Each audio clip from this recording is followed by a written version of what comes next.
After school, a hopeful girl gathers all her courage and finally confesses her feelings to Makoto.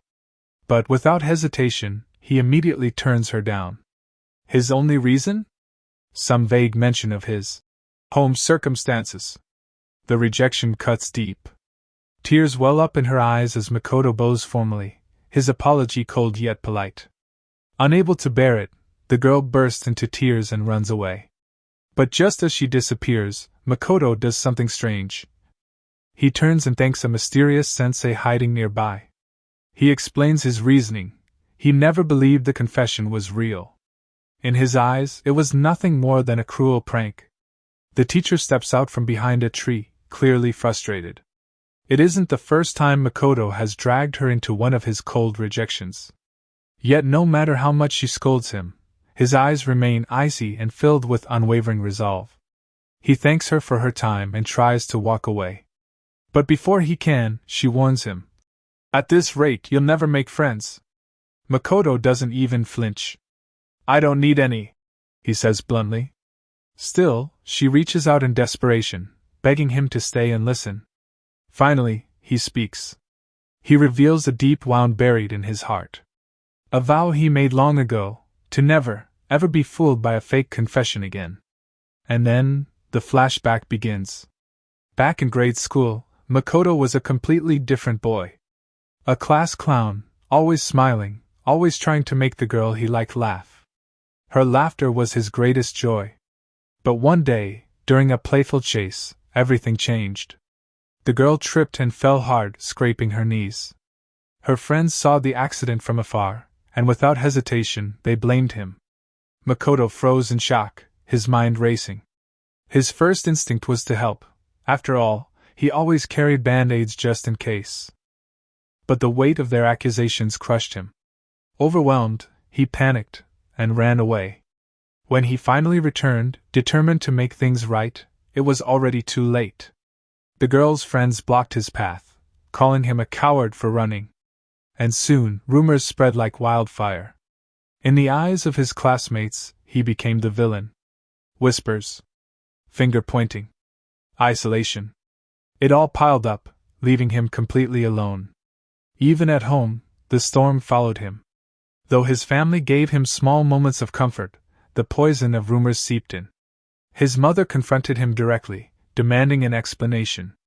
No matter how hard he tried to defend himself, his words fell on deaf ears. Misunderstood by everyone, Makoto withdrew further into himself. By middle school, he sought refuge in the one place no one bothered him, the library. But fate had other plans. One day, he noticed a forgotten phone and decided to return it. A simple act of kindness. That small gesture led him to Saito, a cheerful classmate who was overjoyed to get her phone back. That moment sparked something he hadn't felt in years. For the first time, he let himself open up, just a little. Saito asked about his favorite books, and slowly, a bond began to form. A fragile yet beautiful friendship built on their shared love for reading. For Makoto, it felt like a miracle. A chance at connection. A reason to smile again. But destiny was cruel. A terrible accident struck inside the library. And when the story twisted, the blame fell squarely on him once more. He was branded the aggressor. Makoto could only curse himself. For letting his guard down. For believing he could trust someone. For daring to think he could actually make a friend. And just like that, the promise of connection shattered into pieces. Once again, Makoto found himself ostracized. With every betrayal, every whisper, and every false rumor, his belief hardened. He was always meant to be alone. Then, unexpectedly, a new girl confessed her feelings. But instead of being flattered, Makoto's suspicion immediately took over. Why would she ignore the rumors? Why would she believe in him when no one else did? She brushed off his doubts with a bright smile, insisting she trusted him and suggesting they start as friends. For a moment, it felt almost too good to be true. They planned a weekend meetup, and Makoto allowed himself a sliver of hope. But just before their meeting, fate revealed its cruelty yet again. He overheard a conversation, her laughter mixing with venom as the truth spilled out. The entire confession had been nothing but a twisted punishment game. When confronted, the girl appeared regretful, apologizing for her part in the deception. But her words meant nothing. Makoto's heart was completely shattered. In silence, he deleted her contact, erasing the last fragile shred of hope he had clung to. The story leapt forward, showing that his misfortune was far from over. A new girl, Nanako, greeted him with a bright, genuine smile, completely unaware of his past. But her friends quickly pulled her aside, poisoning her mind with the same old rumors. Despite their warnings, Nanako still approached Makoto. But by then, his walls were already too high. Cold and distant, he pushed her away. Yet Nanako stood her ground, fiercely defending him. "The rumors aren't true," she insisted. From a distance, Makoto watched her determination. For the first time in a long time, a flicker of hope sparked inside him. Still, cynicism smothered it quickly. Nanako invited him to karaoke. Against his better judgment, he agreed. But when he arrived, Nanako was nowhere to be found. Instead, two guys stood waiting, mocking him for being gullible enough to show up. The crushing weight of betrayal slammed into him once again. Makoto cursed himself. Forever believing. Forever hoping. Forever letting his guard down. He finished middle school completely alone. On his very first day of high school, he was greeted by a familiar face, Miyazaki Shizuka. But rather than relief, Makoto felt dread. Every girl who had wronged him now attended the same school. Internally, he resolved to keep his distance. Still, Miyazaki followed him, pointing out how gloomy he had become without friends. Her casual offer of friendship struck a nerve, stabbing at his already shattered trust. But then, she revealed something unexpected. She had never believed the rumors about him. Makoto froze, stunned by her sudden declaration of faith. Why now? Why after all this time? He questioned her timing, baffled by the change.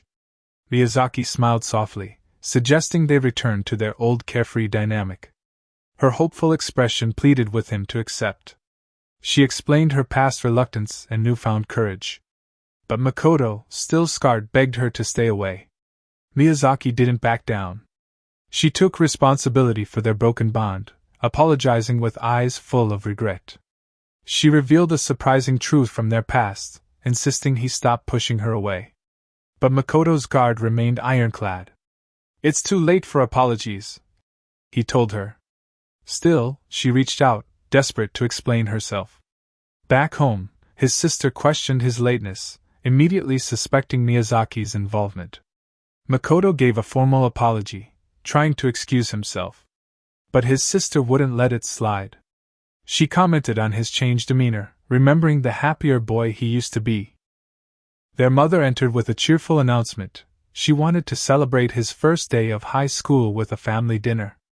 Makoto blinked in surprise. He hadn't expected this. His mother waved off his confusion, insisting it was time for family unity. His sister chimed in, mentioning their father's absence, urging them to stay strong together. Makoto apologized to both of them for causing concern. His sister grew thoughtful, her eyes lingering on him as if piecing together his pain. That night, Makoto found his only comfort in writing. Immersing himself in his novels, he poured out feelings he could never say aloud. Then, unexpectedly, two messages appeared on his screen. One was a glowing review of his online story. A small smile touched his lips. But the second message left him frozen. A publisher. An opportunity. Overwhelmed, he decided to ignore it. Deep down, he admitted the offer made him happy, but complications terrified him. At school, he mentioned to a classmate that he was tired, still dazed from the publishing email. Meanwhile, Shimizu-san sat alone at lunch, absorbed in her book.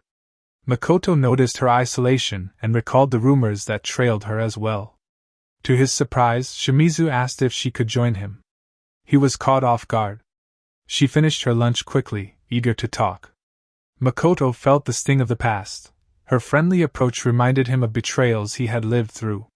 He tried to keep his distance, addressing her formally.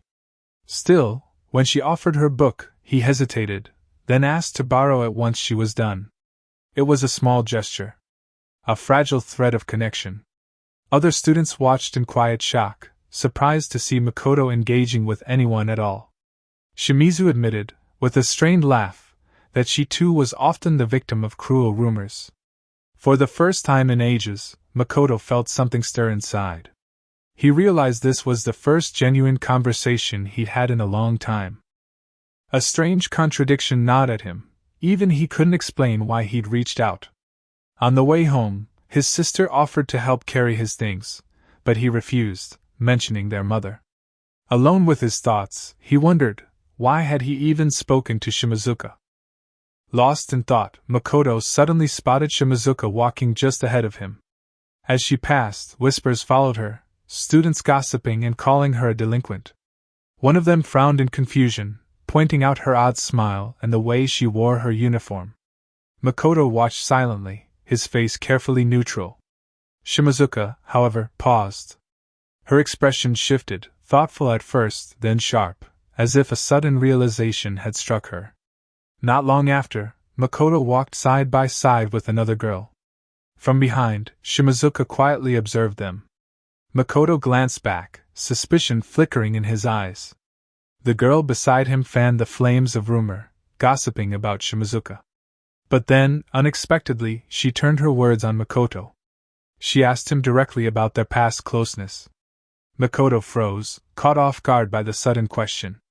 Her voice trembled with emotion as she confessed her childhood jealousy and resentment.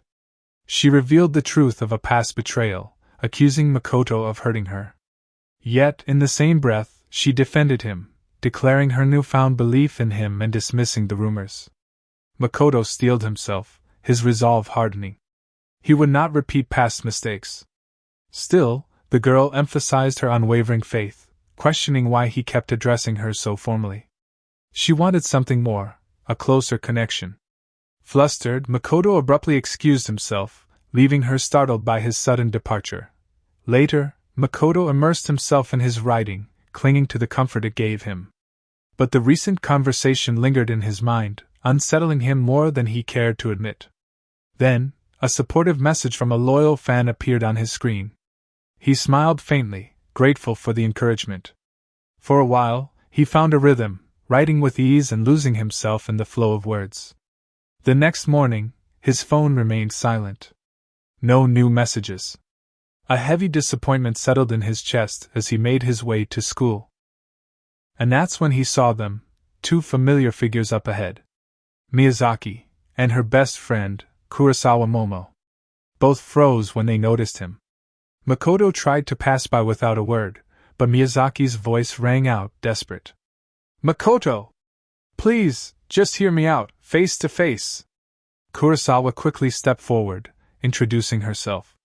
Her gaze was sharp, her tone defensive as she demanded, "Why are you smirking when my friend is being serious?" Makoto cursed internally. His attempt to feign indifference had completely backfired. With tears in her eyes, Miyazaki begged him to believe her, to let go of the past. Her friend pulled her into a protective hug, praising her courage while glaring daggers at Makoto. Kurosawa stood her ground, fiercely defending Miyazaki. She even referenced Shimazuka's recent confession, trying to prove that others believed in him too. Makoto faltered, struggling to process their motives. Were they genuine, or was this another trap? Kurosawa pressed harder, questioning his past actions and dragging old rumors back into the light. Miyazaki stepped in, pleading for her friend to stop. She spoke of their childhood, of the bond they once shared, urging reconciliation. Her voice cracked as she declared her faith in him. The words left Makoto speechless. He raised a hand, silencing her. Enough. His voice was sharp, trembling with restraint. He needed a moment to breathe. But Kurosawa snapped. Anger boiled over at his dismissal. Makoto's eyes darkened. He turned the tables, questioning whether they even understood true hardship. With each word, he listed the betrayals, the false rumors, the pain he had endured alone. Finally, he bowed deeply. "Please, just leave me alone," Miyazaki cried out, devastated by his words.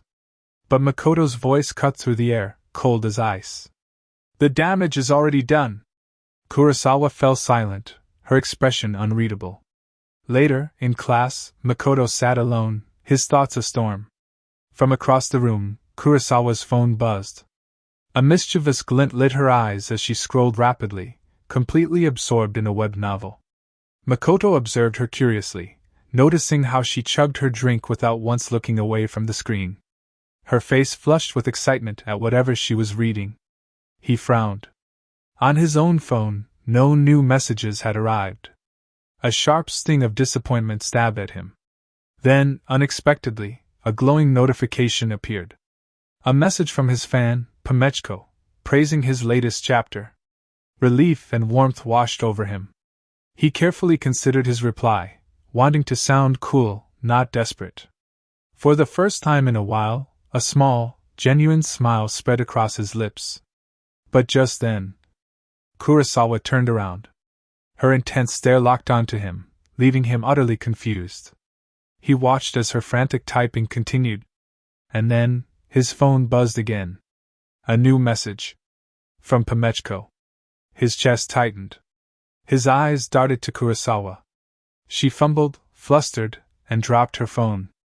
As it hit the floor, Makoto's gaze fell on the back cover. A sticker. A cute Pomeranian mascot. His heart skipped a beat. The name. Pamechko. The sticker. The frantic typing. The realization slammed into him like a lightning strike. Kurosawa Momo was his mysterious fan. His pulse raced. His mind spun. He tried desperately to calm himself. It must be a coincidence, right? But deep down, he knew. The truth was undeniable. The next morning, Makoto sat at his desk, trying to brush it off, downplay it, bury the thought. Classmates bustled around, reminding him that homeroom was about to begin. He told himself he'd delete the message later. Yet time ticked by, and still, he couldn't bring himself to do it. His finger hovered over the screen, hesitating. Why couldn't he just let it go? The announcement for final homeroom snapped him back. With a heavy sigh, Makoto muttered that he wanted nothing more than to go home. Meanwhile, students discussed midterms and the upcoming school trip. Some pointed toward Shimazuka, commenting on her intimidating aura. Makoto slumped back in his chair, lost in thought. The idea of group assignments loomed over him. He reminded himself to stay away, to avoid everyone, just as he always had. He recalled past trips spent in isolation. Trips with no smiles. No memories. Just emptiness.